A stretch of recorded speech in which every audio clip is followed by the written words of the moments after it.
आज है आरबीआई की क्रेडिट पॉलिसी का दिन और इस बड़े दिन की शुरुआत करने के लिए दुनिया भर के बाजारों से है बेहतरीन संकेत। तो गैप से बाजार खुलने के लिए है तैयार, उसके बाद के एक्शन पर रहेगा फोकस। स्वागत है आप सबका शेयर बाजार लाइव में। नमस्कार, मैं हूं अनिल सिंघवी और नमस्कार, मैं हूं दीपांशु भंडारी। पूरे एक्शन के लिए हो जाइए तैयार। आरबीआई पॉलिसी पर भी हमारी नजर है, बाजार पर भी करेंगे चर्चा। मॉनसून की सर वैसे कह रहे हैं सुस्त शुरुआत, बट आप तो मॉनसून के एपी सेंटर में थे अभी। हाँ। वहां पर तो सुस्ती दिख रही थी या वहां पर सब वैसे केरल ऐसी जगह जहाँ जब मैं एयरपोर्ट आ रहा था तो मैं ड्राइवर से बातें करते आ रहा था, तो उनका कहना था कि और इतनी हरियाली मतलब हमें नसीब से ही देखने को मिलती है। और उनका ये कहना था कि केरल ऐसी जगह जहाँ पर साल में कभी भी किसी भी दिन बारिश हो सकती है। लगभग पूरे साल भर मानसून सीजन रहता है। नेचुरली ये वाला सीजन तो अभी है, जबरदस्त है ही। और इस आप सोच सकते हैं कि बारिश की वजह से नहीं, लेकिन फ्लाइट ज़्यादा नहीं, सिर्फ 5-5.5 घंटे ही डिले थी। सर मिडनाइट में पहुंचा हूँ, उससे भी लेट। लेकिन हाँ, वाकई में ये एक ऐसी जगह है हिंदुस्तान में जहाँ एक बार तो आपको ज़रूर जाना ही चाहिए। बिल्कुल, मतलब बहुत सुंदर, गॉड्स ओन कंट्री जो कहते हैं वैसे ही नहीं कहते। सो बट हाँ, मॉनसून थोड़ा सा धीमे धीमे प्रोग्रेस कर रहा है, लेकिन पहले 7 दिनों की बारिश इतनी मायने नहीं रखती, थोड़ा आगे पीछे हो जाता है। और शुरुआत की बारिश में उतनी फोर्स से भी नहीं होती, रेनफॉल भी उतना ज़्यादा नहीं होता कि उसकी चिंता की जाए। लेकिन ठीक है, कम से कम बारिश नहीं हो रही है, बादल तो हो रहे हैं। और मुंबई में भी गजब की ह्यूमिडिटी है, बहुत ज़्यादा सर, मतलब घुटन सी हो रही है। हाँ एकदम बिल्कुल, मतलब बहुत मुश्किल है। क्या क्या ट्रिगर्स हैं जिनके दम पर भारतीय बाजार आज शुरुआत करेंगे अपने ट्रेड की। 10 बजे आने वाली है क्रेडिट पॉलिसी और गवर्नर साहब पूरी तरह से एक्शन में भी है, फोकस में भी है। स्पेशली पहली बार मिड टर्म पॉलिसी देने के बाद इस पॉलिसी की अहमियत बढ़ चुकी है। अमेरिकी बाजारों में लगातार दूसरे दिन तेजी हुई है और ये एक अच्छा संकेत है। एसजेक्स निफ्टी से भी संकेत थोड़े बेहतर आते हुए दिख रहे हैं, 16,500 के करीब पहुंचता हुआ दिख रहा है। वर्ल्ड बैंक ने भारत की ग्रोथ का अनुमान घटाया और इससे आपको मुंह फुलाने की और नाराज होने की जरूरत नहीं है। उन्होंने पूरी दुनिया की ग्रोथ का अनुमान घटाया और वित्त वर्ष 2024 के लिए हमारी ग्रोथ का अनुमान थोड़ा सा बढ़ाया भी है। तो हम भी दुनिया के साथ हैं, अलग थलग थोड़ी हैं, तो उसी के साथ हमारे भी ग्रोथ का अनुमान चालू वित्त वर्ष के लिए थोड़ा सा घटता हुआ दिखा है। बिल्कुल, तो थोड़ा ग्रोथ के आंकड़ों पर रखिए नजर। आज जापान के आंकड़े हैं, हालांकि Q1 जीडीपी के आंकड़े उतने खराब नहीं हैं जितने फर्स्ट एस्टिमेट में आए थे। यूरोप के भी आंकड़े आने वाले हैं, उस पर भी हमारी नज़र है। पर आज का जो सबसे बड़ा ट्रिगर है सर, उसी से करते हैं शुरुआत, और वो है आरबीआई की पॉलिसी। क्या कुछ कर सकते हैं गवर्नर साहब? देखिए दीप, आज की पॉलिसी में 3 तरीके से मैंने बनाया। पहले तो मैं खैर ये बता दूं कि गवर्नर साहब क्या कर सकते हैं। तो मोस्ट लाइकली सिनेरियो जो मुझे लगता है गवर्नर साहब को कर सकते हैं, करना चाहिए, तो मैं क्या कहूँगा, जो कर सकते हैं वो अपने काम को अच्छे से ज़्यादा अच्छे से समझते हैं। और जिनको काम अच्छा लगे उन्हें हर काम अच्छा लगेगा। जिन्हें मीन मेख निकालने की आदत हो, कुछ ना कुछ देखने की कि नहीं ये खराब वो खराब, वो हर एक में निकाल सकते हैं। मेरा ये समझना है 40 बेसिस पॉइंट से आधा %, इतना ब्याज दरों में बढ़ोतरी होनी चाहिए। 75 बेसिस पॉइंट जैसा एकदम से एग्रेसिव करने की जरूरत भी नहीं। क्यों नहीं है वो मैं बता दूं। पहले वो इसलिए कि आमतौर पर RBI governor mid term policy और झटके देने के लिए जाने नहीं जाते। 40 बेसिस पॉइंट आपने मिड टर्म पॉलिसी में बढ़ाया, उसके पहले वाली पॉलिसी में आप पूरी तरह से अकोमोडेटिव थे। सो यानी कि आपने बाजार को संकेत दिए बगैर ही आपने ब्याज दरें बढ़ा दी। वो एक तरह से झटका था। 2 लगातार झटके सहन करने के लिए बाजार तैयार नहीं कि आप पहले 40 बेसिस पॉइंट मिड टर्म में बढ़ा दे, फिर 75 बेसिस पॉइंट यानी 0.5% आज बढ़ाए। तो मुझे लगता नहीं कि गवर्नर साहब डबल झटका देने की कोशिश करेंगे। अगर वैसा करता है तो वाकई में वो थोड़ा सा निराशाजनक होगा मार्केट के लिहाज से। सो मेरा ये समझना है 40 से 50 बेसिस पॉइंट, 50 बेसिस पॉइंट यानी आधा % सब मानकर चल रहे, इतना तो होना ही है। अगर 40 बेसिस पॉइंट कर दिया तो थोड़ा सा लोगों को कंफर्ट आएगा। सो ये कर सकते हैं। और साथ ही स्टेटमेंट ये दे सकते हैं कि देखिए जो कुछ हमारे हाथ में हम कर रहे हैं, यानी कि हमारे यहाँ जिस भी किसी तरीके से प्रोडक्ट्स के दाम कम हो सकते हैं, चीज़ों के दाम कम हो सकते हैं, लोकल महंगाई जो कम हो सकती है, उसके हमारे पूरे प्रयास हैं। चाहे वो स्टील पर एक्सपोर्ट ड्यूटी बढ़ाने वाली बात हो, इंपोर्ट ड्यूटी कई प्रोडक्ट्स पर कम करने वाली बात हो, तो घरेलू मार्केट में जो कुछ भी कर सकते हैं, छोटी से बड़ी चीज़ वो सरकार कर रही है और आरबीआई अपनी तरफ से ब्याज दरें बढ़ाकर कर रही है। जो चीज़ें हमारे हाथ में नहीं है वो है कच्चा तेल, और सबसे बड़ा ट्रिगर वही है $120 पे। तो जब तक ये नीचे नहीं आता और जब तक पूरी दुनिया में ब्याज दरें धीमे धीमे बढ़ने के या रुकने के संकेत नहीं आते हैं, तो ये 2 एक्सटर्नल ट्रिगर्स हैं जिन पर गवर्नर साहब का कोई कंट्रोल है नहीं। करेक्ट। सो इन 2 चीज़ों पर हम डिपेंडेंट है। अगर वो इतना कह दे तो भी मेरे ख्याल से अच्छी पॉलिसी मानी जाएगी। खराब पॉलिसी आप किसे मानेंगे? 75 बेसिस पॉइंट ब्याज दरें बढ़ा दे और उसके ऊपर ये कहे कि भाई दुनिया के हाल खराब है, रशिया यूक्रेन खत्म होने का नाम नहीं ले रहा, ओपेक के प्रोडक्शन बढ़ाने के बावजूद कच्चे तेल के दाम ऊपर हैं, एक लिमिट से ज़्यादा हमारे लिए हैंडल करना मुश्किल है। ठीक है, यूरोप में सर्दियों का सीजन शुरू होने वाला है, डिमांड वहाँ बढ़ेगी, हो सकता है 120 वाला 140 हो जाए। वो ऐसा नहीं बोलेंगे, मतलब ये लेवल में बता रहा हूँ। हाँ, लेकिन दाम बढ़ने की जो रिस्क है, ग्लोबली इन्फ्लेशन बढ़ने की रिस्क खत्म नहीं हो रही है। सो ये सारी चीज़ें अगर उनके दिमाग में है और वो ऐसा सब बोले तो फिर वो बहुत ही ख़राब पॉलिसी होगी कि आप ब्याज दरें भी एग्रेसिवली बढ़ा रहे हैं और उसके ऊपर आप संकेत भी ये दे रहे हैं कि आगे भी सब कुछ ठीक नहीं है। बीच का रास्ता ये हो सकता है कि ½ % बढ़ाकर थोड़ा सा कॉशियस व्यू दे दे कि भाई हम अभी 40 या 50 बेसिस पॉइंट ही बढ़ा रहे हैं, फिर हम कॉशियस व्यू रखते हैं, आगे की देखेंगे। अभी तक कंफर्ट लेवल पर नहीं है, लेकिन जो कुछ हमने एक्शन लिया है उसका असर भी देखेंगे और रशिया यूक्रेन पर भी नजर रखेंगे। तो बहुत सारे सिनेरियो हैं, आमतौर पर इतने सिनेरियो होते नहीं है, आमतौर पर हमें इतना डिस्कस करने की जरूरत भी नहीं होती, क्योंकि काम चल जाता है कि सबको आम राय नहीं बढ़ाएंगे, आम राय इतनी बढ़ाएंगे नहीं। इस बार राय के साथ साथ कॉमेंट्री, उनकी पोस्चरिंग, उनके हाव भाव है ना, उनके शब्द, ये बहुत मायने रखेंगे। तो आज आपको पॉलिसी मिस नहीं, बहुत लोगों को लगता है पॉलिसी ब्याज दरों का बोल दिया गवर्नर साहब ने, अब क्या, चलो टाइम पास करते हैं। ऐसा नहीं है।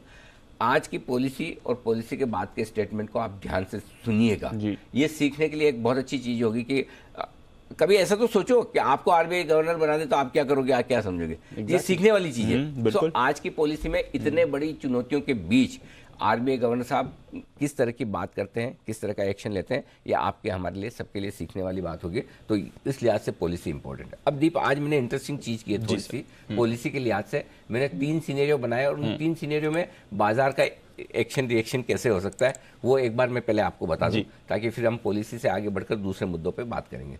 तो सिनेरियो 1 ये है कि 0.4% से 0.5% ये ब्याज दरों में बढ़ोतरी होती है और न्यूट्रल कमेंट्री है, ना बहुत अच्छी ना बहुत खराब।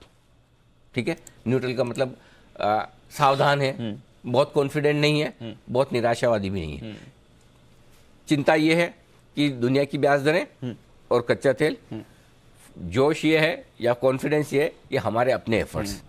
ठीक है, इन दोनों को मिलाकर अगर हम देखें तो हम न्यूट्रल है और ½ % ब्याज दरें बढ़ा रहे हैं, आगे जैसी सिचुएशन होगी वैसा काम करेंगे। ठीक है, ये हमारे लिए न्यूट्रल पॉलिसी होगी।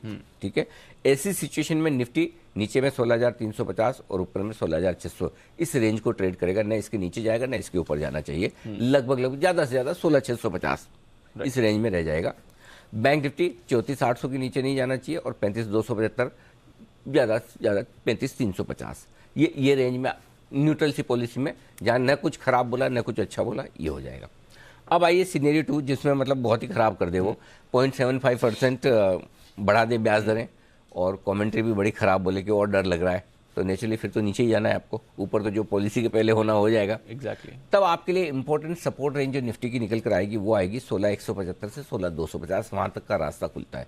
इनफैक्ट 16,125 तक का खुलता है, लेकिन मेरे ख्याल से क्योंकि गैप से खुल रहे हैं 100 पॉइंट, तो फिर 16,175, 16,250 फिर आपके लिए इंपॉर्टेंट सपोर्ट लेवल हो जाएगा। और बैंक निफ्टी पे भी तब 34,250 से 34,350 का लेवल जो होगा वो आप टेस्ट कर सकते हैं अगर मूड माहौल खराब हो जाए तो। ठीक है, सिनेरियो 3, 0.4% से 0.5% रेट हाइक करें और अच्छा बोले, ये हम कर लेंगे, चिंता की बात नहीं, हमारे हाथ में है। और रशिया यूक्रेन और क्रूड वूड सब धीमे धीमे नीचे आ जाएगा, चिंता की बात नहीं, सब बढ़िया बोले। तो फिर ऐसे में आपको ऊपर जाना है जी। ऊपर जाने के लिए फिर 16,600, 16,700, सो बढ़िया से बढ़िया पॉलिसी में भी 16,700 के ऊपर के अपसाइड मुझे नहीं दिख रही है। 16,800 हमने हाई बनाया है पिछले हफ्ते, लेकिन ज़्यादा ज़्यादा हो गया तो वहाँ तक, उसके ऊपर नहीं। 16,700, 16,800 मान लो, बेसिकली 16,600 से 16,800 फिर आपकी वो रेंज हो जाएगी जहाँ पर जाकर आपको अटकना है। 16,800 मान लीजिए इसको, 16,600 से 16,800 ये रेंज हो जाएगी। और बैंक निफ्टी के लिए 35,625 से 35,825 तक की रेंज बनेगी।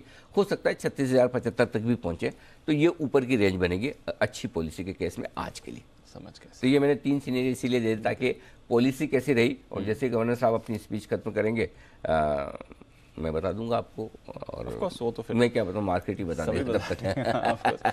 और 9:45 बजे से तो दमदार कवरेज है ही हमारे साथ, सारे एक्सपर्ट्स। कौन कौन एक्सपर्ट्स हैं आज हमारे साथ? बग्गा साहब, हर बार की तरह बग्गा साहब तो हमारे साथ होने ही वाले हैं। साथ ही ब्रिंडा जागीरदार होंगी, सीनियर इकोनॉमिस्ट। महेंद्र जाजू साहब होंगे मेरे एसेट इन्वेस्टमेंट मैनेजर्स के, और रुपए पर भी और बॉन्ड पर भी आपके जो भी सवाल हैं वो जवाब देंगे। के मिस्त्री साहब होंगे, ऑफ कोर्स होम लोन्स सबसे बड़ी चिंता तो वहीं से आती है, तो उस पर क्या इम्पैक्ट होगा, उनसे ये भी बात करेंगे। और बाजार किस तरह से रिएक्ट करेगा, बाजार की चाल कैसी रहेगी, कहाँ पर पॉलिसी के बाद का इम्पैक्ट रहेगा, राहुल अरोड़ा साहब भी हमारे साथ होने वाले हैं। तो दमदार पैनल तैयार है सर हमारे साथ। बिल्कुल, तो परफेक्ट पैनल है और पॉलिसी का बड़ा कवरेज हम आपको साफ तौर पर आज दिखाएंगे। Done sir. अच्छा, पॉलिसी की तो आज बात है ही, उस पर फोकस भी है। एक बाजार का जो एक्शन हुआ है वो मैं आपसे जानना चाहूंगा, और दो तरीकों से जानना चाहूंगा। एक तो पॉलिसी से पहले बाजार हल्के हो गए हैं, हमने देखा ही है, वो कितना इंपॉर्टेंट है। एंड मोर इंपॉर्टेंटली ये जो एफआईज का एक्शन है, रोज हम कैश की सेलिंग तो देख रहे थे, पिछले कुछ दिनों से फ्यूचर्स तो थोड़ा सहारा आ रहा था, पर कल तो फ्यूचर्स में भी बड़े बिक्री के आंकड़े आए। बिल्कुल दीप, और बहुत ही अच्छा सवाल है दोनों ही लिहाज से। पहला सवाल आपका ये कि बाजार कितने हल्के हैं। बड़ी इवेंट में जाने के पहले बाजार बेहद हल्के, और सबसे बड़ा आपको याद होगा कल दोपहर में 2:30 बजे के आसपास मैंने बाय कॉल दिया था बैंक निफ्टी पर, वो इसी वजह से दिया था कि पॉलिसी के पहले बाजार बहुत हल्के होकर जा रहे हैं। और कल ही आपने देखा करीबन 100-150 पॉइंट तो कल बढ़ गया। आज फिर से आपको लगभग दूसरे तीसरे टारगेट भी आसानी से हासिल होते हुए दिखेंगे अगर आपने अपनी पोजीशन कैरी की है तो। और उसकी वजह यह कि पुट कॉल रेशियो पर आप देखिए 0.78 पर निफ्टी में है, 0.65 पर बैंक निफ्टी में है, जो किसी भी लिहाज से हल्का माना जाएगा, पहली चीज़। दूसरी चीज़, एफआईज की बिकवाली वापस से 2 दिनों से बढ़ती हुई नजर आ रही, कैश में भी फ्यूचर्स में भी, और स्पेशली फ्यूचर्स में 2 दिनों से काफ़ी बेचा है, कल भी और परसों भी। 2400 करोड़ के स्टॉक फ्यूचर्स बेचना, इंडेक्स फ्यूचर्स बेचना, 1565 करोड़ के स्टॉक फ्यूचर्स बेचना, ये बड़े आंकड़े हैं। उसके साथ ही 2300 करोड़ की कैश में बिकवाली। सो हाल ही के दिनों की सबसे बड़ी बिकवाली का आंकड़ा कल आता हुआ दिखा है। नेचुरली ये खराब है, बाजार के अपसाइड को लिमिट करते हैं कि बहुत ज़्यादा आप बढ़ नहीं सकते। लेकिन इसके साथ दीप एक और अच्छी चीज़ है, वो भी देखना चाहिए कि इंडेक्स पोजीशन एफआईज की, जो इंडेक्स में लॉन्ग पोजीशन है, वो घटकर 30% पर आ गई 39% से। यानी कि एफआईज ने अपने इंडेक्स की पोजीशन काफ़ी हल्की की है। अब इसमें 2 चीज़ों का कंफर्ट लेना चाहिए। इंडेक्स के लिहाज से फिर आप बहुत ज़्यादा रिस्क में नहीं है। इंडेक्स लॉन्ग पोजीशन 17% तक पहुंचे थे, और वहां से आपने देखा किस तरह से 16,700 800 की हाई 15,750 से 16,800 तक पहुंचे आप, करेक्ट। सो इंडेक्स के लिहाज से आप ज़्यादा रिस्क में नहीं है कि इंडेक्स नहीं गिरा। लेकिन स्टॉक स्पेसिफिक बिकवाली जो एफआईज की हो रही है, वहां पर अब भी चिंता रहेगी। तो स्टॉक्स में आपको थोड़ा सावधान रहना है, चर्निंग हो सकती है। इंडेक्स में ज़्यादा दिक्कत वाली बात नहीं, क्योंकि जब 30% पे आ गए, इसका मतलब ये नहीं कि और नहीं हो सकता, नीचे हो सकता है, होगा भी अगर उन्हें पसंद नहीं आया तो। लेकिन फिर आप है ना बॉटम के नज़दीक पहुँच रहे हैं, जहाँ एफआईज की index long position minimum level पर होती है। सो दोनों ही तरह से आप पॉजिटिव देखना चाहें तो कोई खास दिक्कत वाली बात नहीं। अगर एक आध झटका और लगा पॉलिसी की वजह से, वहाँ पर एफआईज थोड़ा और बेच जाएंगे, वो आपके लिए पॉलिसी के बाद का बॉटम बन जाएगा। और अगर नहीं हुआ तो आप हल्के बाजार में रिकवर करने के लिए भी तैयार है। तो सबसे बढ़िया चीज़ यही है पॉजिटिव साइड पर कि एक, बाजार हल्के हैं, दूसरा एफआईज की इंडेक्स पोजीशन भी हल्की है। नेगेटिव साइड पे ये है कि चूंकि बिकवाली 2 दिनों से बढ़ी है, अब या तो पॉलिसी अच्छी आ जाए और पॉलिसी के साथ ग्लोबल मार्केट्स भी अच्छे आ जाए, तब तो ये भागेंगे शॉर्ट कवर करने के लिए। और नहीं, या तो ग्लोबल खराब रहे और ग्लोबल अच्छे और पॉलिसी खराब रहे, तो फिर ऊपर में आपको 16,600 16,800 की रेंज में सप्लाई देखनी पड़ेगी।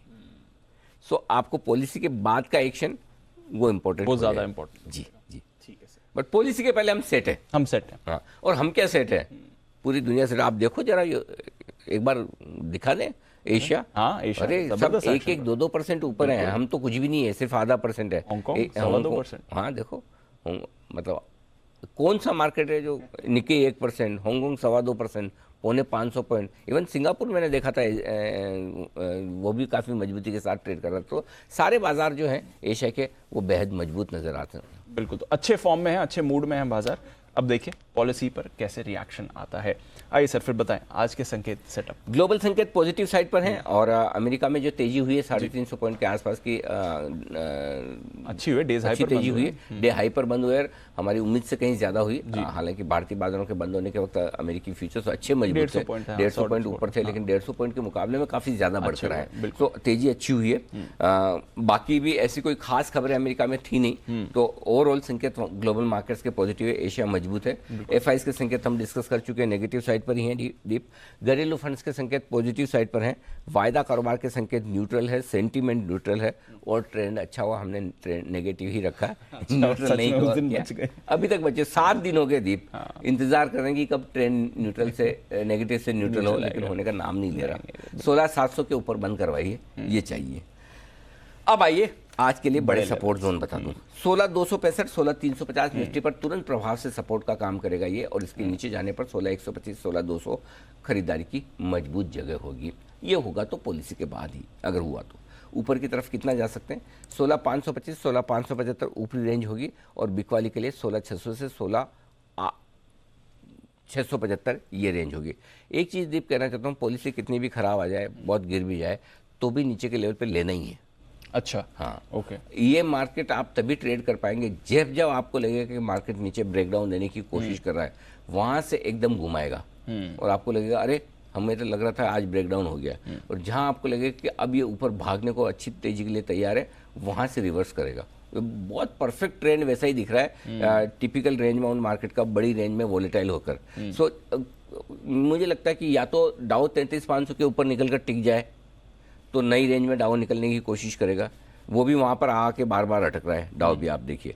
या फिर हम थोड़ा और जोर से नीचे आ जाएं डाउ पर, तो हम भी नीचे जाए। तो मुझे लग रहा है कि इस रेंज में वॉलेटिलिटी के साथ थोड़ा ऊपर के लेवल पर बेचने में भी मत घबराइए, नीचे के लेवल में खरीदने में भी मत डरिए। ओके, दोनों तरफ के ट्रेड आपको लेने हैं। ठीक है। अब आइए बैंक निफ्टी, 34,600, 34,800 आपके लिए आज का सपोर्ट जोन है, और नीचे की रेंज जो बनेगी 34,250 से 34,350। पॉलिसी के बाद अगर बाजार खराब होते हैं तो वहाँ खरीदने की कोशिश कीजिए। ऊपर कितना जा सकते हैं, 35,275, 35,425 हल्की फुल्की रुकावट की रेंज है, 35,625, 35,825 आगे बड़ी रेंज जो आपको पॉलिसी के बाद मिल सकती है, इन पर आपको रखनी है नजर। बिल्कुल, तो यहाँ आपके लिए बड़े लेवल्स जो आज के लिए निकल कर आते हैं, इवेंट है, ध्यान से अपनी पोजीशन आपको बना कर रखनी है। सपोर्ट और रेजिस्टेंस आज की 16,425 के आसपास हम बंद हुए, 16,350, 16,265, 240, 200, 175 और 125, ये 6 सपोर्ट लेवल निकाले हैं दीप। 265, 240 के मेरे आराम से निकल के आए हैं, एग्जैक्ट फिगर निकाल के आपको दे दिए। ऊपर की तरफ 16,440, 525, 575, 600, 625, 650 और 690 तक के लेवल्स ऊपर के लिए 7 लेवल्स हैं ये आपके लिए। अब आइए बैंक निफ्टी, एग्जैक्ट 35,000 पर आप बंद हुए हैं, तो 34,800, 34,675 और 34,600 ये 3 छोटे लेवल हैं। 34,500, 34,350 और 34,250 आगे के फाइनल लेवल बैंक निफ्टी पर। ऊपर की तरफ 35,175, 275 और 350 ये 3 छोटे लेवल हैं। 35,425, 475 और मीडियम लेवल है, 625, 750 और 825 फाइनल लेवल है। बैंक निफ्टी के लेवल थोड़े ज़्यादा भी दिए और दूर तक के भी इसलिए दिए हैं कि पॉलिसी का दिन है। बैंक निफ्टी अगर कहीं भी किसी भी तरफ बड़ा मुंह दिखा दे ऊपर नीचे, तो आपके पास रहना चाहिए। आज भी आपको डायरेक्शन बैंक निफ्टी से ही लेना है, मार्केट के लिहाज से वैसे ही ले रहे हैं, तो पॉलिसी के दिन तो लेना ही। एब्सोल्युटली, ठीक है सर। बाकी डेटा में इंडेक्स लॉन्ग पोजीशन घटकर आगे 30% बात कर चुके हैं, पुट कॉल रेशियो बात कर चुके हैं, विक्स में कोई बदलाव नहीं, एग्जिस्टिंग लॉन्ग पोजीशन। वैसे तो कल स्टॉप लॉसेस ट्रिगर हुए हैं 16,500 के नीचे की क्लोजिंग पर और 16,425 के नीचे दिन के दौरान गया, लेकिन आप देखिए कल का जो सपोर्ट रेंज था दीप 16,350 से 16,425, कल का लो 16,350 है, कल की क्लोजिंग 16,425 है। एकदम डेटा पर मार्केट बिल्कुल परफेक्ट चल रहा है। अब आज के लिए कल के लोस के थोड़ा सा नीचे आप स्टॉप लॉस रख लीजिए 16,325 इंट्राडे भी और क्लोजिंग बेसिस पे भी। अगर किसी को क्लोजिंग बेसिस पे दूर का स्टॉप लॉस लगाना है वो 16,200 का लगा सकता है, लेकिन अब और रिस्क रखने की जरूरत नहीं, क्योंकि एक बार आप 16,500 के नीचे बंद हो चुके हैं और 16,350 के नीचे अगर अब आप बंद होते हैं तो फिर आपको थोड़ा सावधान रहना चाहिए। इसलिए इंट्राडे और क्लोजिंग बेसिस दोनों पे छोटा स्टॉप लॉस 16,325 का, स्पेशली गैप से खुलने के बाद। अब आइए बैंक निफ्टी, 35,000 का क्लोजिंग बेसिस पे स्टॉप लॉस था, एग्जैक्टली वहीं पर बंद हुआ है। अब किसी ने लगाया नहीं लगाया आपकी मर्जी। 34,800 अब कल के लोस के नीचे इंट्राडे और क्लोजिंग बेसिस पे स्टॉप लॉस 34,800 कर लीजिए। तो थोड़ा लेवल्स को उस हिसाब से एडजस्ट कर थोड़ा सा किया है कल के, हाँ थोड़ा सा स्टॉप लॉस नीचे की तरफ लिया है। शॉर्ट साइड पे स्टॉप लॉस मैंने बदले नहीं है जी, और बदलने का दूर है दीप। अब 16,700 के पहले है ना स्टॉप लॉस ढंग का है नहीं जी। उसके पहले जो भी स्टॉप लॉस लगाना आपको अपने रिस्क के हिसाब से लगाना है, क्योंकि 300 पॉइंट दूर है, उतना दूर कोई लगाना नहीं चाहता। अब आपने अगर शॉर्ट ही अगर 16,500 पे किया है तो आपका स्टॉप लॉस अलग हो जाएगा, 600 पे किया है तो अलग होगा, और अगर आपने कल 16,400 पे किया है तो आपका स्टॉप लॉस खुलते ही ट्रिगर हो जाता है। करेक्ट। सो आपने किस लेवल पर किया उस हिसाब से वैसे 16,700 आपके लिए परफेक्ट स्टॉप लॉस है। और वैसे ही बैंक निफ्टी पर स्टॉप लॉस जो आपका बनेगा 35,650 के आसपास का बनेगा इंट्राडे और क्लोजिंग दोनों बेसिस पे। क्लोजिंग बेसिस पे किसी को और दूर का लगाना है 35,825 का भी लगा सकते हैं जो 30 मई का हाई है इस रनअप का पूरा क्लोजिंग जो मिला है। तो आप अपनी सुविधा के हिसाब से, अदरवाइज 35,650 ठीक है, ये आपके लिए शॉर्ट साइड। ठीक है, नई पोजीशन सर क्या करना है? खरीदना है निफ्टी 16,325 के स्टॉप लॉस के साथ, टारगेट वही है 16,440 पहला होगा दीप, 525 575 दो मीडियम टारगेट, 600 625 650 और 690 फाइनल टारगेट के लिए खरीदारी कीजिए। बेचना है निफ्टी, हाँ बेचना है। अब बेचने में दीप थोड़ा सा इशू है कि कहाँ बेचा जाए, थोड़ा ट्रिकी है। 16,575 से 16,650 की रेंज में आप चांस ले सकते हैं। 16,725 का स्टॉप लॉस लगाइए। टारगेट जो बनेगा 16,525 450 425 ये तीन छोटे टारगेट है। 350 275 और 250 फाइनल टारगेट जिसके लिए आपको ऊपर में करनी है बिकवाली। 16,525 के ऊपर से सोचना शुरू कर सकते हैं। अब वो ये बाकी तो गवर्नर साहब भी बताएंगे कि बेचना कहाँ है। Correct sir. है ना, गवर्नर साहब ने सब अच्छा किया तो 650 के आसपास बेचिए, खराब किया तो जहाँ बोले वहीं बेच दीजिए। तो अब वो डिपेंड करेगा कि आप पॉलिसी में जाने के पहले किस लेवल पर है।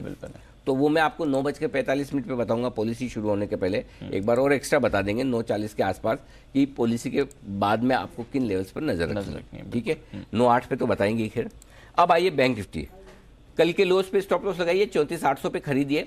35,175 275 350 तीन छोटे टारगेट, 425 475 मीडियम टारगेट, 625 750 और 35,825 फाइनल टारगेट है ये। और ये सारे के सारे लेवल निफ्टी और बैंक निफ्टी के स्पॉट लेवल है, फ्यूचर्स के नहीं है, ये ध्यान में रखिए। फ्यूचर्स में जब आप ट्रेड करें तो डिस्काउंट वगैरह प्रीमियम वगैरह जो भी हो थोड़ी आप एडजस्ट कर लें। हालांकि प्रीमियम 13 पॉइंट की है निफ्टी में, तो कोई खास नहीं है। बैंक निफ्टी में जरूर 95-100 पॉइंट की प्रीमियम चल रही है।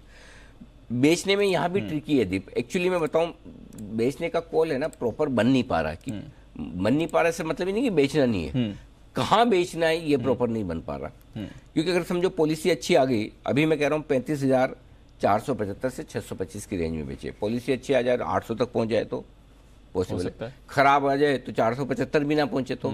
सो थोड़ा सा ट्रिकी है बेचना, लेकिन फिर भी एक बार 475 625 रेंज थोड़ी सेफ दिखती है। 825 का स्टॉप लॉस होगा, 35,825 का। नीचे के जो टारगेट बनेंगे 35,350 35,275 और 35,175 तीन छोटे टारगेट, 35,075 35,000 और 34,850 मीडियम टारगेट और 34,600 फाइनल टारगेट के लिए करनी है बिग वाली। अंडरस्टूड। तो ये जो आपने तीन सिनेरियो सर ऊपर बताए बेसिकली, बेस्ट केस या मोस्ट लाइकली सिनेरियो तो सिनेरियो 1 ही है ना, 0.4 से 0.5% रहा और कमेंट्री ठीक रही, तो उस हिसाब से बाजार हमारे एडजस्टेड है। हाँ, उस हिसाब से मतलब आधा % हाइक हम मान के चल रहे हैं। और गवर्नर साहब थोड़ा खराब बोलेंगे, ये मान के थोड़ा खराब बोलेंगे, मतलब बहुत अच्छे नहीं, डरा के रखेंगे कि अभी सब चीज़ें ठीक नहीं है, हमें और आगे सिचुएशन देख के एक्शन लेना पड़ेगा। ये सिचुएशन देख के एक्शन लेना पड़ेगा, ये अपने आप में वो स्टेटमेंट है कि भाई हम खुले हुए हैं, एकदम अकोमोडेटिव नहीं। जो हमारा स्टांस भी, हमारा पोल भी कह रहा था स्टांस इस बार चेंज बदलना चाहिए, बराबर है, बदल सकता है। हाँ, बस वही है। ठीक है, चलिए तो उस पर नजर। अच्छा बताएं सर, वायदा कारोबार के लिहाज से इंपॉर्टेंट लेवल्स आज 16,400 जहां बंद हुए, 16,400 के पुट पर 32 लाख शेयर हैं, कॉल्स में 29 लाख शेयर हैं। और दीप कल है ना मजे की बात देखिए, 16,400 के कॉल लेटर्स 24 लाख है। क्यों बेचा भाई? हाँ, और हम तो बोल भी रहते 2:30 बजे की देखिए पोजीशन यहाँ से शॉर्ट कवरिंग के लिए बाजार थोड़ा तैयार हो रहा है। अब आज गैप से खुलेगा, 16,500 के ऊपर टिक गया तो ये 16,400 वाले कॉल राइटर थोड़ा काटने की कोशिश करेंगे। तो नीचे सपोर्ट लेवल 16,350 16,400 हो गया। ऊपर में 16,500 के कॉल्स पर 56 लाख शेयरों का ओपन इंटरेस्ट है, 36 लाख शेयर कल ही जुड़ा है। तो 16,525 के ऊपर टिके तो आप 16,575 16,600 पहुंच जाएंगे, वहां पर रुक जाना है। सो ये तो इनिशियली आपकी रेंज 16,400 से 16,525 की बनती है एफएनओ डेटा के लिहाज से शुरुआती कारोबार में।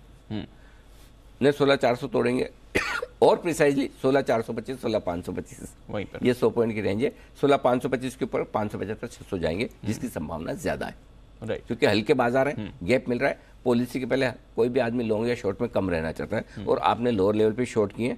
24 लाख शेयर 16,400 कॉल है, 16,500 कॉल 36 लाख है, यानी कुल मिला के 60 लाख शेयरों का कॉल राइटिंग कल ही हुआ है। ये लोअर लेवल की है, लोअर लेवल की। तो 16,525 के ऊपर पॉलिसी के पहले आप टिक गए, 575 600 फिर आपको दिख जाएगा। ठीक है, ये डेटा साफ दिखा रहा है। बैंक निफ्टी 35,000 एक ही लेवल है मेक और ब्रेक। 35,000 के पुट पर हाईएस्ट ओपन इंटरेस्ट 26 लाख शेयरों का है। 35,000 के कॉल्स पर हाईएस्ट तो नहीं है, ऑलमोस्ट हाईएस्ट है 26 लाख शेयरों का, वहाँ भी है, दोनों बराबर है। लेकिन कॉल राइटर ने कल नीचे में कॉल बेचा है, क्योंकि उनका 20 लाख शेयरों का एडिशन कल ही हुआ है और आज आप ऊपर गैप से खुलेंगे। तो मेरा ये समझना है 35,250, 275, 35,350 यहाँ पर जाके देखने की कितनी ताकत बैंक निफ्टी में बचती, तब तक तो आपको शॉर्ट कवरिंग का सहारा मिल जाएगा और शॉर्ट कवरिंग का सहारा आपको 35,175 के ऊपर ज़्यादा मिलेगा। सो मेरा ये समझना हम बैंक निफ्टी पे खुलेंगे 35,075, 175 की रेंज में, वहाँ से 275 से 350 की रेंज में पहुँचेंगे, फिर देखेंगे। तो इतनी तक की तो जगह दिख रही है बैंक निफ्टी में शॉर्ट कवरिंग के चलते हुए, और शॉर्ट कवरिंग बैंक निफ्टी में ज़्यादा होगी। और मैं बार बार ये कह रहा हूँ, खरीदने के लिए बैंक निफ्टी, बैंक और ऑटो हमारे दो ही हैं, दोनों इंजन है बैंक। कल तो हमने अच्छी एंड ऑफ ट्रेड ऑटोज में बढ़िया रिकवरी आई, नीचे में जब घूमेंगे लेने में सेफ्टी क्या है कि अगर आपने कोई ट्रेड लिया फंस गए तो किस में निकलने का चांस मिलेगा, राइट, वो भी इंपॉर्टेंट है ना। Correct sir. तो यहाँ निकलने का चांस मिलेगा। एफएमसीजी न्यूट्रल से थोड़े पॉजिटिव है जी, टेक्सटाइल, रियल एस्टेट थोड़ा बायोन डिप्स है। सो अलग अलग सेक्टर्स की आपको अलग अलग स्ट्रेटेजी रखनी ताकि आप अपने पोर्टफोलियो को इस हिसाब से अलाइन कर सके। मेटल और आईटी अभी भी कंफर्ट नहीं दे रहे हैं, जब भी ऊपर आते हैं निकलने का ध्यान रखना है। इसमें बीच बीच में आएंगे, बढ़ते भी ऐसे कि 5 मिनट तक एकदम से ऐसा लगता है और क्या हो गया, वो हो गई होगा, लेकिन अभी कंफर्ट पूरा अभी तक वहाँ आया नहीं कि इनका सब कुछ खराब होना तक हो गया, या अब लेने का टाइम। एक तो ये होता है कि बेचने का टाइम है, एक नहीं लेने का टाइम, दोनों में भी फर्क है। करेक्ट है ना। करेक्ट। आप बहुत अच्छे आदमी हैं और आप बुरे आदमी नहीं है, डिफरेंस है, फर्क है ना। वही है, बस वैसे याद। अंडरस्टूड, ठीक है। तो ये आपके लिए आज का पूरा सेटअप स्ट्रैटेजी। इंटरेस्टिंग डे, और अनिल जी ने तीनों तरह के सिनेरियो आपको बता दिए क्या क्या हो सकता है, और पॉलिसी से पहले, पॉलिसी के बाद कि आपको रणनीति अपनानी है, ये भी 9:08 पर रेट सेटल होने के बाद एक बार फिर से जानेंगे कैसे हैं ओपनिंग के आसार। आइए बता देते हैं आपको आज की खबरें और कुछ ब्रोकरेजेस भी। वरुण और आशीष हैं हमारे साथ। वरुण, कुछ ज्यादा ही कम नहीं है खबरें आज की? सुपर 6 है, सिर्फ 6 खबरें मेरे को। अरे वाह, आज सारे के सारे सुपर 6 में आ गए। और क्या, 6 ही खबरें, क्या करें। क्या बात है। चलिए ठीक है, तो बता देता हूँ आपको जो खबरें हैं। सबसे पहले तो आईसीआईसीआई प्रू, यहाँ पे अप्रैल और मई के बीच में जो न्यू बिजनेस प्रीमियम है उसमें करीब 62% के आसपास की बढ़ोतरी है, 2,104 करोड़ पे ये आया है। पंजाब नेशनल बैंक और पीएनबी हाउसिंग पर नजर रखेगा, क्योंकि पीएनबी हाउसिंग के राइट इशू में शामिल होने को आरबीआई से मंजूरी मिल चुकी है पीएनबी को। और पीएनबी हाउसिंग के राइट इशू में पीएनबी जो करीब 500 करोड़ के आसपास का जो निवेश है वो करेगी, बोर्ड की मंजूरी मिली है। दीपक नाइट्रेट, हाल ही में आपको याद होगा इस कंपनी के नंदेसरी इकाई में आग लगी थी, उसके बाद अब director of industrial safety and health Gujarat सरकार की तरफ से इस कंपनी को कहीं ना कहीं एक नोटिस मिला है और इनको कहा गया है कि ऑडिट इंस्पेक्शन के बाद ही ये इकाई जो है उसको चालू कर पाएंगे, तो इसके ऊपर नजर रखेगा। सिनेलाइन प्रमोटर्स ने 35 करोड़ के वारंट्स जो है वो खरीदे हैं, 130 के भाव पे 27 लाख वारंट जो है वो जारी किए गए हैं। और इसके साथ साथ नागपुर में एक मॉल जो है उसमें करीब 60 करोड़ के आसपास जो है उसमें कंपनी कहीं ना कहीं बेचने वाली है, तो उसके ऊपर भी नज़र रखेगा। और एक बल्क डील हुई है, 2 बल्क डील है इनफैक्ट।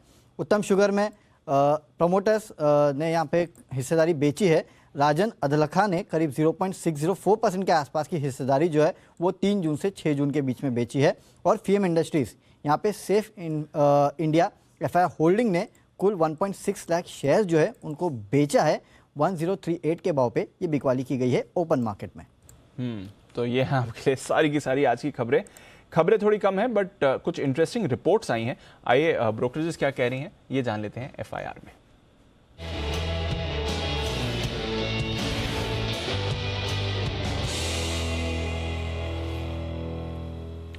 मॉर्निंग आशीष, बताएं सबसे पहले तो कुछ बड़ी और खास रिपोर्ट्स आज की वो कौन सी हैं? दीपांशु, देखिए एमएनएम यहाँ से शुरुआत कर लेते हैं। सीएलएसए की तरफ से रिपोर्ट आई है, खरीदारी किराए को बरकरार रखा है। 1040 के करीब की कल की क्लोजिंग है, ये 1312 रुपये का लक्ष्य दे रहे हैं और मान रहे कि एक्सयूवी 700 और थार यहाँ पर मार्जिन में आगे जाकर आपको सिग्निफिकेंट इंप्रूवमेंट देखने को मिल सकता है। और इनके एसयूवी बिजनेस की वैल्यू भी काफ़ी बढ़िया आकर है, जिसके चलते स्टॉक के ऊपर बुलिश हैं, खरीदारी की राय दे रहे हैं। मॉर्गन स्टैनली ने भी ओवरवेट की रेटिंग को बरकरार रखा है 1198 रुपये के लक्ष्य के लिए। इसके अलावा एक और ऑटो स्टॉक आपके रडार पर रहना चाहिए, टाटा मोटर्स। यहाँ पर जेपी मॉर्गन की तरफ से रिपोर्ट आई है, ओवरवेट की रेटिंग को बरकरार रखा है 436 की कल की क्लोजिंग है, 525 रुपए का लक्ष्य दे रहे हैं और ये मान रहे हैं कि डील एवरेजिंग जर्नी काफ़ी अच्छी तरीके से प्लान आउट करती हुई नजर आ रही है और FY24 तक जो है ये जीरो नेट डेट जो है लक्ष्य हासिल करते हुए नजर आएंगे, जिसके चलते स्टॉक के ऊपर बुलिश है। मॉर्गन स्टैनली ने भी ओवरवेट की रेटिंग दी है, 530 का लक्ष्य दिया है। नोमेरा खरीदारी की राय दे रहे हैं 471 रुपए के लक्ष्य के लिए। इसके अलावा लगातार दूसरा दिन है जब पेटीएम पर रिपोर्ट्स आ रही हैं। अब सिटी की तरफ से रिपोर्ट आई है जहां पर कवरेज की जो है रिज्यूम किया, यानी रिआइटरेट किया खरीदारी की राय के साथ। 618 पर स्टॉक लुढ़क कर आ गया, अब 915 रुपए का सिटी लक्ष्य दे रहे हैं और मान रहे कि ग्रेजुअल इंप्रूवमेंट आपको यहाँ पर देखने को मिल रहा है और एडजस्टेड तौर पर एबिटा ब्रेक इवन FY25 तक होगा, जिसके चलते यहाँ पर देखिए तो इन्होंने खरीदारी की राय को रिआइटरेट किया है। स्टेट बैंक ऑफ इंडिया नोमेरा की तरफ से रिपोर्ट है, खरीदारी की राय को बरकरार रखा है 615 के लक्ष्य के लिए। मॉर्गन स्टैनली ने ओवरवेट की रेटिंग दिया, 580 रुपए का लक्ष्य दिया है। जी एंटरटेनमेंट यहाँ पर CLSA की तरफ से बढ़िया रिपोर्ट है, ये खरीदारी की राय को बरकरार रखा है, 238 की जो है कल की क्लोजिंग है, 347 रुपए का लक्ष्य दे रहे हैं और ये मान रहे कि जी सोनी मर्जर से देखें तो कैश काफी ज्यादा होगा, $2 बिलियन के करीब का होगा और साथ में IPL राइट्स मिलने से कंपनी में काफी बढ़िया ग्रोथ देखने को मिलेगी, जिसके चलते बुलिश हैं और खरीदारी की राय दे रहे हैं। तो ये यहाँ पे कुछ इंटरेस्टिंग रिपोर्ट। और ऑटोज वापस फोकस में, जी एंटरटेनमेंट पर भी रखनी है नजर, LIC का भी एक्शन हुआ था इस पर। और कौन सी रिपोर्ट्स हैं आशीष, इनके बारे में बताएं। दीपांशु, इसके अलावा लाइफ इंश्योरेंस कारोबार वाली कंपनी ICICI प्रू यहाँ पर आपको नजर रखनी चाहिए। मॉर्गन स्टैनली की तरफ से रिपोर्ट आई है, ओवरवेट की रेटिंग को बरकरार रखा है, 650 का लक्ष्य है, 556 की क्लोजिंग है। वहीं क्रेडिट स्विस ने भी आउट परफॉर्म की रेटिंग को बरकरार रखा है, हालांकि माफ कीजिएगा अंडर परफॉर्म की रेटिंग को बरकरार रखा है और जो लक्ष्य करंट मार्केट प्राइस से नीचे का दिया 440 रुपए का। इंडसइंड बैंक यहाँ पर मॉर्गन स्टैनली की तरफ से रिपोर्ट आई है, ओवरवेट की रेटिंग को बरकरार रखा है 1300 रुपए के लक्ष्य के लिए। कोटक महिंद्रा बैंक पर भी देखें तो इक्वल वेट की रेटिंग को बरकरार रखें, 1965 रुपए का लक्ष्य दिया है। SBI लाइफ पर देखें खरीदारी की राय को नोमेरा ने बरकरार रखा है, 1525 रुपए के लक्ष्य के लिए। SBI लाइफ पर क्रेडिट स्विस की भी रिपोर्ट आई है जहां पर न्यूट्रल की रेटिंग को बरकरार रखा है, 1040 रुपए के लक्ष्य के लिए। और अंत में गुजरात गैस, यहाँ पर UBS की तरफ से रिपोर्ट है जहां पर बिकवाली की राय को बरकरार रखा है और जो लक्ष्य है वो 550 से घटाकर 400 कर दिया है, काफी बड़ा कट किया है क्योंकि 526 की जो है कल की क्लोजिंग है। ओके तो ये हो ढेर सारी रिपोर्ट्स, कम से कम अच्छा है आज। मतलब ये कभी कभी ऐसा देखने को मिलता है कि खबरों से ज्यादा रिपोर्ट्स हो, कुछ ज्यादा ही रिपोर्ट है ना। खबरें कम में रिपोर्ट ज्यादा है। तो चलिए आज रिपोर्ट्स पर भी हमारे एक्सपर्ट से हम सवाल पूछेंगे, लेकिन उससे पहले करते हैं शुरुआत उनकी। आप सभी को सुप्रभात। आमतौर पर आराम से आने वाले सुमित जी आज सब बहुत ही जल्दी आए हैं, तो मैं सोचता हूँ उसका सेलिब्रेट किया जाए, इनाम दिया जाए, मतलब आने के लिए कुछ प्रोत्साहन दिया जाए ताकि अगली बार भी थोड़ा जल्दी आए। तो सुमित जी आज शुरुआत आप ही कीजिए। Good morning. Good morning Anil ji. Good morning Anil ji, मैं तो रोज ही जल्दी आता हूँ। क्या बात कर रहे हो, बंसल जी से कंपटीशन है आपका फिर? जी बिल्कुल जी। तो Anil ji pick of the day के तौर पे मुझे ऐसा लग रहा है कि जो स्टॉक सिलेक्ट करना चाहिए वो ऑटो सेक्टर का M&M को सिलेक्ट करना चाहिए। M&M चार्ट्स के ऊपर अच्छा दिख रहा है। M&M के अंदर यहाँ से ऊपर में 1060, 1075 ये इमीडिएट शॉर्ट टर्म के ट्रेडिंग के लिहाज से लेवल देखने को मिल सकते हैं और पोजिशनली 1100 प्लस के लेवल भी देखने को मिलने चाहिए। तो M&M के अंदर खरीदारी करें 1040 के आसपास। नीचे के अंदर इसका स्टॉप लॉस बनेगा 1020 के नीचे का और ऊपर में टारगेट 1060, 1075 ये ट्रेडिंग के लिहाज से। ओके तो ये है आपके लिए M&M में खरीदारी करने की राय। बंसल जी के जल्दी आने के पीछे वजह अलग है, आपको प्रोफेशनल रीजन से ही जल्दी आना है सुमित जी। बंसल जी पर्सनल रीजन से भी जल्दी आते हैं, तो आप उनसे कॉम्पीट करें तो ये ध्यान में रखें कि आप कब तक उनसे कॉम्पीट कर पाएंगे। बंसल जी सुप्रभात, बताएं sir pick of the day. सुप्रभात अनिल जी, सुप्रभात दीपांशु। देखिए अनिल जी, कोई कंपटीशन नहीं है अनिल जी। कल के आपके कंपटीशन के बाद मैं किसी भी कंपटीशन में पार्टिसिपेट नहीं करूंगा। और दूसरा अनिल जी, आप सुबह सुबह जो आपने बोला ना आप अच्छे हैं, आप खराब नहीं है, तो अनिल जी कुछ पुरानी यादें ताजा करा दी उन्होंने। आपके इस डायलॉग ने, आप टीवी पे तो मैं बोल नहीं सकता, आपको पर्सनल व्हाट्सएप कर दिया है मैंने। और कल के Anil ji pre approved NOTA की परमिशन के बावजूद अनिल जी मैं पिक ऑफ द डे निकाल के लाया हूँ। एकदम डिफेंसिव बेट है, स्टॉक है एबट इंडिया, जो मेरे मित्र कुणाल जी के पोर्टफोलियो में भी होगा और चीपेस्ट फार्मास्यूटिकल MNC स्टॉक है। 17,500 17,500 का यहाँ पर स्टॉप लॉस है, 18,800 के टारगेट है। एबट इंडिया में short term, medium term, long term खरीदारी की राय है। ओके एबट इंडिया है वो स्टॉक्स जहाँ पर शॉर्ट, मीडियम और लॉन्ग टर्म, मतलब इसको आप एक तरह से नोटा ही समझो। मतलब हाँ, मतलब 17,000 वाला स्टॉक डे ट्रेड के लिए देने का मतलब है ना, इसे इनडायरेक्टली नोटा ही समझा जाए, जिसका फायदा बंसल जी ने उठाया भी है और मानने को भी तैयार नहीं है। आइए सुप्रभात कुणाल जी, बताएं sir pick of the day.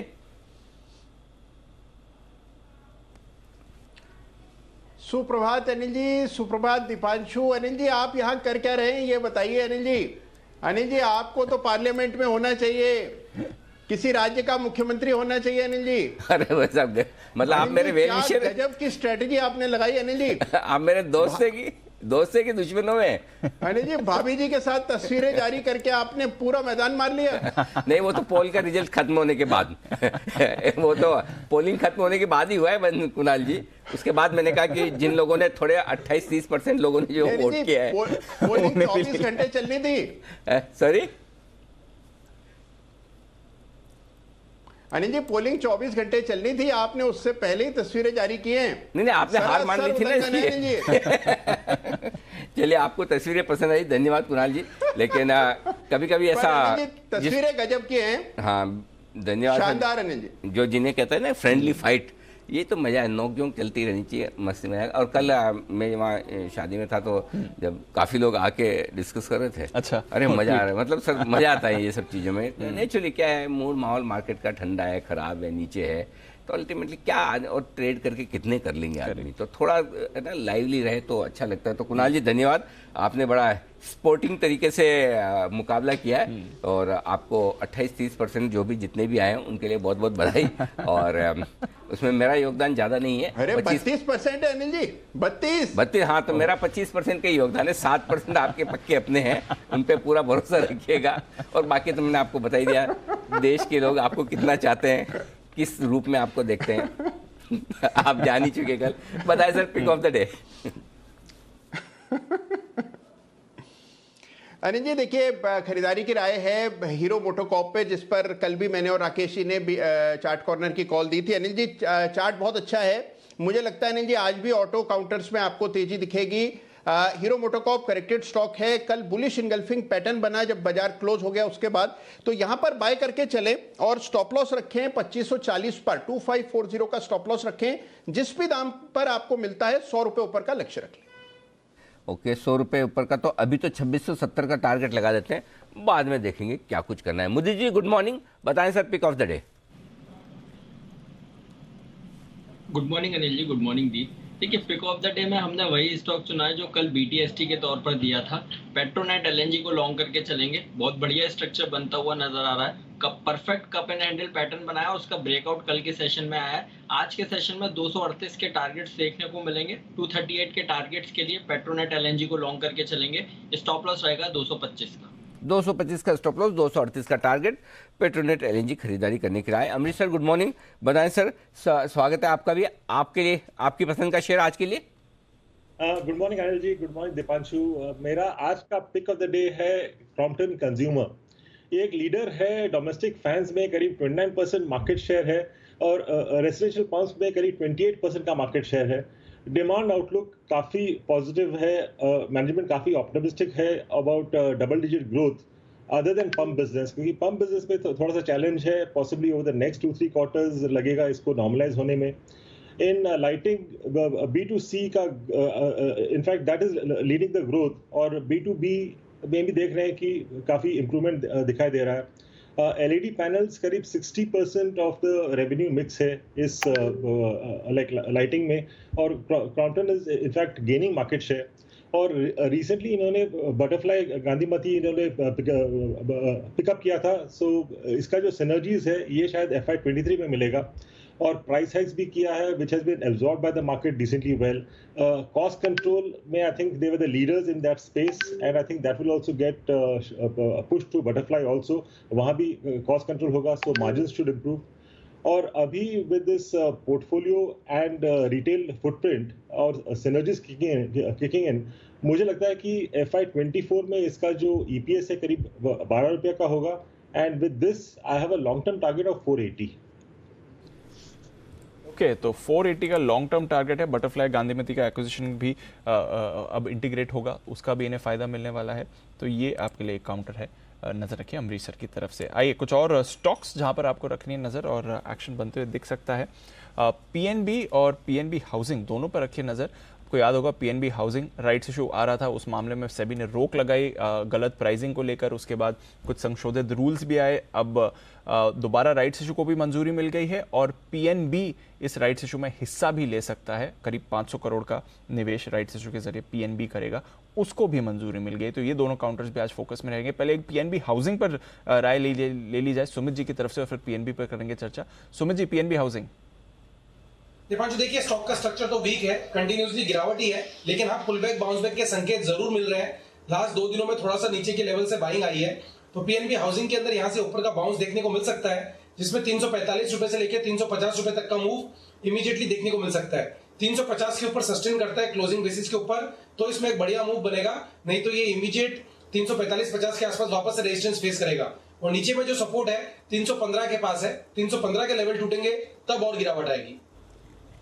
तो ये है आपके लिए पीएनबी हाउसिंग, जिस पर आपको रखनी है नजर। पीएनबी ये भी इंटरेस्टिंग काउंटर रहेगा आज ट्रेड के लिए, देखते हैं कैसे पैन आउट करता है। Bansal ji, PNB Punjab national bank, इसके चार्ट पर कोई राय सर?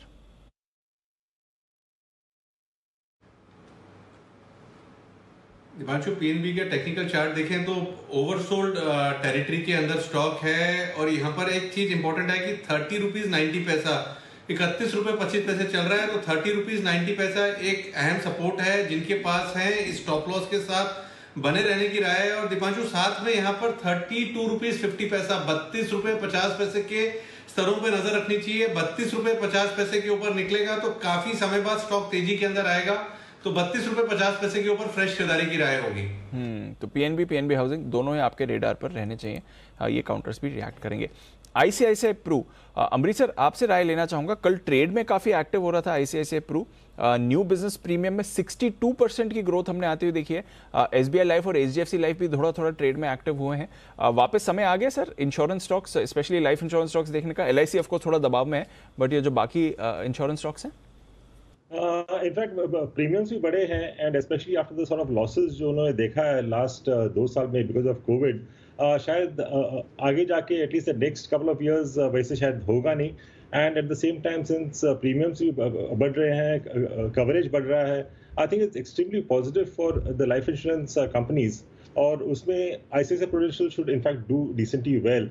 तो मुझे लगता है कि यहाँ से डाउनसाइड काफी लिमिटेड है, whereas upside can be even levels of about 700-750. Okay, तो अपसाइड भी बढ़िया इसमें बन सकती है। आईसीआईसीआई प्रू, इस पर रखिए नज़र। कल हमारे एक्सपर्ट्स के रेडार पर भी था, क्लोजिंग शो भी में हम देख रहे थे काफ़ी एक्टिव हो रहा था। सुबह में हमने देखा काफ़ी अच्छी मूव इस पर आती हुई दिख रही थी। चार्ट्स पर भी एक बार राय ले लेते हैं आईसीआईसीआई प्रू पर। मुद्दे जी बताएं, आईसीआईसीआई प्रू चार्ट्स पर कैसा लगता है सर? देखिए चार्ट्स तो बहुत अच्छे हैं और एक ट्रायंगुलर पैटर्न बनाया था, उसका ब्रेकआउट हमें देखने को मिला था मंडे के सेशन में। कल कुछ हाई से कुछ प्रॉफिट टेकिंग नजर आई, बट अभी भी चार्ट्स पॉजिटिव बनते हुए नजर आ रहे हैं। तो जिस तरह के स्ट्रक्चर है अभी और तेजी बन सकती है। 580 से 590 तक के अपसाइड मूव आईसीआईसीआई प्रू में देखने को मिल सकते हैं। लेवल्स पर बाय करके चलने की सलाह होगी। 590 तक के अपसाइड मूव नजर आते हैं, स्टॉप लॉस रहेगा 540 का। तो ये है आपके लिए आईसीआईसीआई प्रू। बेसिकली इंश्योरेंस और स्पेशली लाइफ इंश्योरेंस स्टॉक्स आपके रेडार पर होने चाहिए। रेडार पर होना चाहिए दीपक नाइट्राइट, क्योंकि आपको याद है पिछले हफ्ते इनके एक यूनिट में आग लगी थी। बाद में कंपनी का क्लैरिफिकेशन आया कि एक वेयर हाउसिंग यूनिट थी, स्टोरेज के लिए इस्तेमाल होता था, कामकाज पर असर नहीं पड़ना चाहिए। पर अब Gujarat director of industrial safety and health की तरफ से इन्हें नोटिस मिला है प्लांट को बंद करने का। जब तक इस प्लांट का पूरी तरह से ऑडिट और इंस्पेक्शन नहीं हो जाता तब तक ये प्लांट बंद रहेगा, ये खबर आती हुई दिख रही है। अब रिएक्शन तो ऑफकोर्स बाजार खुलने पर ही पता चलेगा, बट इंपॉर्टेंट सपोर्ट्स और रेजिस्टेंस जान लेते हैं दीपक नाइट्राइट के लिए। कुणाल जी जरा चार्ट देखें सर दीपक नाइट्राइट का। देखिए स्टॉक काफ़ी करेक्ट हो चुका है दीपांशु, और एक मेजर सपोर्ट के करीब ट्रेड कर रहा है। जो बड़ा सपोर्ट है वो 1835 1840 के आसपास है, और बहुत करीब आ चुका है स्टॉक गिरावट के बाद अब उन लेवल्स के। तो मुझे लगता है कि यहाँ से डाउनसाइड रिस्ट्रिक्टेड दिखती है। हो सकता है कि आज इस खबर के बाद आपको कुछ गैप डाउन ओपनिंग देखने को मिल जाए, लेकिन मुझे नहीं लगता कि कोई बहुत मीनिंगफुल डिक्लाइन होगा। तो नीचे के लेवल्स पर यहाँ पर जिनके पास पोजीशन है एक लिबरल स्टॉप लॉस रखकर होल्ड करें, उछाल का इंतजार करें निकलने के लिए, उछाल का इंतजार करें निकलने के लिए। अमरीश सर कवर करते हैं दीपक नाइट्राइट आप? वैसे तो यूजुअली जब भी आग लगती है कंपनीज बोल देती हैं कि प्रॉब्लम नहीं होनी चाहिए, बट अब क्लोजर नोटिस आ गया जब तक ऑडिट इंस्पेक्शन नहीं होता इसका। मैं इनफैक्ट काफी पॉजिटिव था दीपक नाइट्राइट पे, पर ये जो क्लोजर नोटिस है I think this is a bit serious, क्योंकि यदि हम लोग दूसरे एग्जांपल्स देखें, रीसेंट एग्जांपल्स बताता हूं मैं। हाइकल में क्लोजर नोटिस आया था, उसके बाद देखिए I mean the stock has been weak. Amara Raja batteries में भी क्लोजर नोटिस आया था, उसके बाद हम लोग देख रहे हैं कि stock hasn't been able to bounce back. तो शायद I think something similar could happen in Deepak Nitrite, although मैं काफी पॉजिटिव हूँ इनके बिजनेस पे, पर I think I will watch for the next at least 2-3 months की क्या होता है, क्योंकि शायद लोअर लेवल्स पे लेंगे तो शायद in case the stock remains at those levels it's not worth it. तो I think it's better to wait for a while and then look at buying. तो थोड़ा इंतजार करें, इम्पैक्ट प्ले आउट होने दें, इसकी थोड़ी क्लैरिटी आने दें, उसके बाद ही प्ले करें। दीपक नाइट्राइट ये एक काउंटर है जो आज आपके रेडार पर होना चाहिए। रेडार पर काफ़ी सारे और स्टॉक्स होंगे ही। M&M पर तो लगातार भरोसा बना ही हुआ है। टाटा मोटर्स पर भी आज JP मॉर्गन 525 के टारगेट दे रहा है, मॉर्गन स्टैनली 530 के टारगेट दे रहा है, नोमुरा 470 के टारगेट दे रहा है। करंट लेवल से काफ़ी हाई टारगेट्स हैं, स्पेशली 2 ब्रोकरेजेस तो 500 प्लस के टारगेट्स दे रहे हैं। चार्ट थोड़ा एक रेंज में अटका हुआ है। सुमित जी, टाटा मोटर्स कब रेंज से बाहर निकलेगा?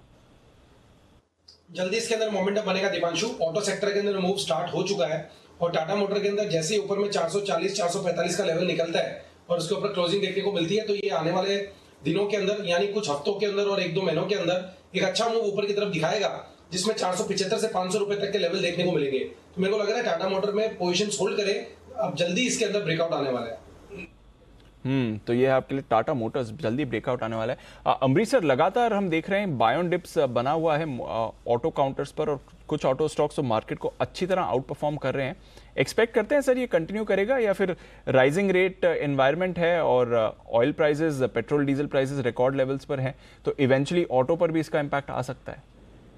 ऑटो पे तो इम्पैक्ट तो देख नहीं रहे। ऑटो पे जो इम्पैक्ट आ रहा है केवल चिप शॉर्टेज का इम्पैक्ट आ रहा है, और यदि हम लोग जो वेटिंग पीरियड देख रहे हैं in couple of models, waiting period का 9 मंथ्स टू 12 मंथ्स का है, तो I don't think auto will be affected. I mean even going ahead, क्योंकि चिप शॉर्टेज जब भी ठीक होगा and expected over the next 2-3 months शायद ठीक हो जाए, I think will see a good run for autos. तो buy on dip strategy clearly अच्छा है I mean in autos, specially stocks like Mahindra and Mahindra, Tata Motors, Hero MotoCorp. I think these are the stocks to be looked eight.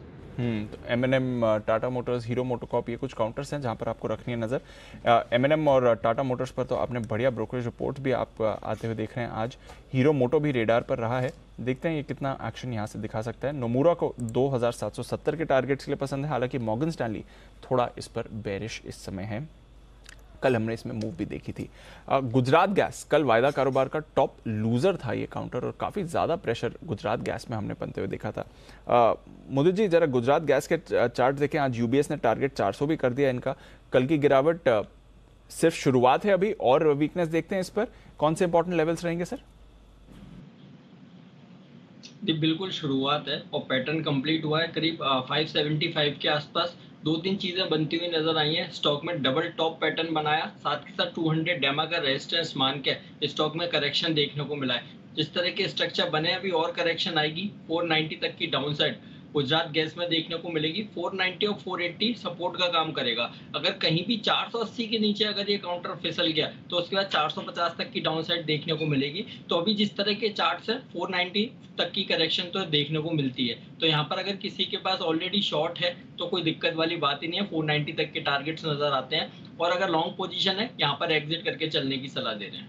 Okay, तो ये राय है आपके लिए Gujarat gas पर मोदी जी की तरफ से। आइए, वागिल साहब भी हमारे साथ जुड़ चुके हैं, करते हैं उनका भी स्वागत। सर सुप्रभात, बताएं आपका pick of the day. Anil ji good morning, Deepanshu good morning. मेरा पिक ऑफ द डे होगा टाटा पावर। 234-235 का बंद है कल का। मुझे लगता है लास्ट आधे घंटे में जो बाइंग आई है आज कंटिन्यू होनी चाहिए। मेरा 242 का टारगेट होगा और स्टॉप लॉस 231 का होगा। मुझे लगता है 1 से 2 दिनों में शायद ये आज के दिन में 242 के लेवल दिखा सकता है। तो यह है आपके लिए वागले साहब की तरफ से टाटा पावर। अगेन ये भी एक काउंटर था जो कल अच्छे एक्शन में आपको आते हुए दिखा है। देखते हैं किस तरह की मूव इस पर आएगी। एक इंटरेस्टिंग स्टॉक है आज के लिए और बहुत ही कम इसकी चर्चा होती है। मोदी जी जरा चार्ट देखें इसके, सिने लाइन मैं इसकी बात कर रहा हूँ, 142 की कल की क्लोजिंग है। यहाँ पर प्रमोटर्स ने 35 करोड़ के वारंट्स खरीदे हैं 130 रुपये प्रति शेयर के भाव पर, और साथ ही एक नागपुर में इटर्निटी मॉल है जहाँ पर इनकी जो यूनिट है उसको बेचेंगे 60 करोड़ रुपए में। ज़्यादा डिस्कस नहीं होता, ज़्यादा रेडार पर भी नहीं आता, उतने वॉल्यूम्स भी खास नहीं है, बट इसके चार्ट पर कोई राय सर? रिसेंटली अगर हम देखें पिछले 6 महीने में तो काफ़ी बड़ा मूव दिखा चुका है। काउंटर में बड़ा है बट वॉल्यूम कहीं भी बड़े हुए ही नहीं है।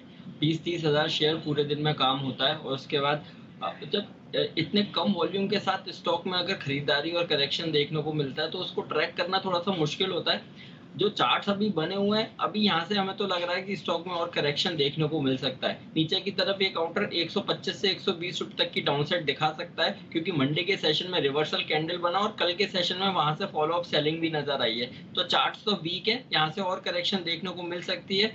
रिवर्सल के इंडिकेशन है 120 तक की डाउनसाइड ये काउंटर दिखा सकता है। तो ये है आपके लिए सिनेलाइन इंडिया। ज़्यादा डिस्कशन में नहीं रहता है बट नज़र रखिए इस काउंटर पर। उत्तम शुगर, कुणाल जी जरा इस पर राय दें। थोड़ा यहाँ पर HNI एक्शन भी हमने बनते हुए देखा है। ओपन मार्केट में लगभग 0.6% हिस्सेदारी एक इन्वेस्टर्स ने बेची है। चार्ट्स क्या कह रही सर? शुगर काउंटर्स पर वैसे कल थोड़ा प्रेशर दिखा था हमें। देखिए बिल्कुल सही बात है दीपांशु, लेकिन चार्ट उत्तम शुगर का काफी मजबूत है।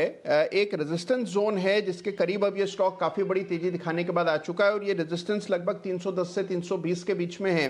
तो मुझे लगता है कि एक बार हो सकता है इन स्तरों से आपको कुछ कूल ऑफ देखने को मिले। 310 से 320 के बीच में इसमें एक एग्जिट का एरिया है और जिनके पास पोजीशन है उन स्तरों पर एक बार के लिए एग्जिट करना चाहिए। नीचे बड़ा सपोर्ट 270 के आसपास है, 270 के नीचे मुझे लगता नहीं है कि स्टॉक फिलहाल जाना चाहिए। तो ये है आपके लिए उत्तम शुगर जिस पर आपको रखनी है नज़र। फीएम इंडस्ट्रीज, इस पर भी रखनी है नज़र। सुमित जी जरा इसका चार्ट आप देखें। सेफ इंडिया होल्डिंग्स ने लगभग 1.6 लाख शेयर्स इसके बेचे हैं ओपन मार्केट में। क्या राय है सर इसके चार्ट पर? जो स्टॉक का स्ट्रक्चर में कंटिन्यूअसली गिरावट देखने को मिला है और फिर लोअर लेवल से थोड़ा बाउंस बैक आया है। अब ये बाउंस बैक 200 डीएमए के लेवल्स के पास तक आ चुका है, जो कि 1060 1070 के आसपास का रेजिस्टेंस है। यानी 200 डीएमए के ऊपर अगर अभी सस्टेन करता है, 1060 1070 के ऊपर निकलता है, तब तो इसमें तेजी बनेगी। नहीं तो वापस से यहाँ से प्रॉफिट बुकिंग आ सकती है और फिर नीचे के अंदर 1000 से 980 रुपए तक के लेवल देखने को मिल सकते हैं। तो मेरे हिसाब से एक बार थोड़ा सा वेट एंड वॉच करें, स्टॉक को ऊपर में रेजिस्टेंस ब्रेकआउट देने दे, उसके बाद फ्रेश बाय बनेगा। एग्जिस्टिंग पोजीशंस फिलहाल होल्ड करके चल सकते हैं, लेकिन प्रिपेयर्ड रहे कि नीचे में 980 तक का मूव देखने को मिल सकता है। ओके, तो यह है आपके लिए फीएम इंडस्ट्रीज। इस पर भी आपको एक मूव आते हुए दिख सकता है। कोल इंडिया, ये इंटरेस्टिंग चार्ट है और क्रेडिट स्विस 250 के टारगेट्स दे रहा है। कल बड़ी आउट परफॉर्मेंस भी देखी थी। वागले साहब, क्या लगता है कोल इंडिया के चार्ट पर, क्या फाइनली अब ये 200 का लेवल क्रॉस करने के लिए तैयार हो रहा है? दीपांशु, मेरा मानना है व्यू तो बुलिश है। 200 के पार निकलेगा तो एक 210 215 तक की मूव आएगी, तो माइल्डली बुलिश टू हल्का सा मतलब साइडवेज टू बुलिश, ये मेरा व्यू है। और ये वीक होगा अगर 190 के नीचे जाता है तो। ओके, तो 190 के नीचे ही व्यू रहेगा, अदरवाइज थोड़ा रेंज में रहेगा। पॉजिटिव एक्शन भी इस पर आ सकता है। देखते हैं फाइनली अगर ये 200 का लेवल क्रॉस करता है कि नहीं। कल इंट्राडे में हिट जरूर करा था पर उसके नीचे ही बंद आपको होते हुए दिखा है। पेटीएम अमृतसर, रिसेंटली काफ़ी सारी ब्रोकरेज रिपोर्ट्स की कवरेज आ गई और अब ज़्यादातर पॉजिटिव रिपोर्ट्स ही आ रही हैं। ऑफकोर्स आईपीओ प्राइस से तो बहुत नीचे है, बट 600 के लेवल पर आपको भी वैल्यू दिखती है सर? आज सिटी कह रही है कि इन लेवल्स पर काफ़ी अट्रैक्टिव है, 50% ऊपर के अपसाइड टारगेट्स दे रहे हैं यहाँ से। देखिए, यहाँ पे वैल्यू आ सकता है ओनली इफ लार्जर ग्रुप और समवन एल्स यदि ले लेता है पेटीएम ओवरऑल, बाय आउट करता है, तो ही शायद वैल्यू होगा। I think with the current management मुझे लगता नहीं कि यहाँ से बहुत ज़्यादा अपसाइड रहेगा, because question is still there about profitability. तो मुझे लगता है कि अपसाइड में भी आइदर 100-150 रुपीज़ जो एक बाउंस बैक ही होगा। Beyond that I think move करना मुश्किल है। And over a period of time मुझे लगता है कि ये सेटल होगा 400 450 के आसपास। तो 400-450 के आसपास सेटल होगा, यानी कि यहाँ से और गिरावट अमृतसर एक्सपेक्ट कर रहे हैं। ज़्यादा उनको भरोसा नहीं है कि मूव कर सकता है। देखते हैं पेटीएम, बट रीसेंट लेवल से हमने देखा, जब से अनिल जी ने भी एक बार कहा था कि अब सेलिंग की जोन नहीं है, वहाँ से एक अच्छी रिकवरी पेटीएम, जोमेटो जैसे काउंटर्स में आ गई है। देखते हैं रिकवरी और सस्टेन करेगी कि नहीं। SBI, इस पर भी 2 ब्रोकरेज रिपोर्ट्स आई हैं। नोमोरा 615 का टारगेट, मॉर्गन स्टैनली 580 का टारगेट। बंसी जी 460 पर बंद हुआ। आज तो ऑफकोर्स पॉलिसी है तो बाकी बैंक्स भी फोकस में रहेंगे। SBI पर क्या राय है आपकी? दीपांशु, SBI पे देखें तो टेक्निकली तो साइडवेज जोन में ट्रेड कर रहा है। नीचे में एक अच्छा सपोर्ट है, 458 के अराउंड एक अच्छा सपोर्ट है, तो इस सपोर्ट के साथ बने रहने की राय है। और यहाँ पे नजर है 467 468 के स्तरों पर, 467 468 के ऊपर निकलेगा तब एक शॉर्ट टर्म मोमेंटम यहाँ देखने को मिल सकता है। ओके, तो ये है आपके लिए SBI पर राय आती हुई।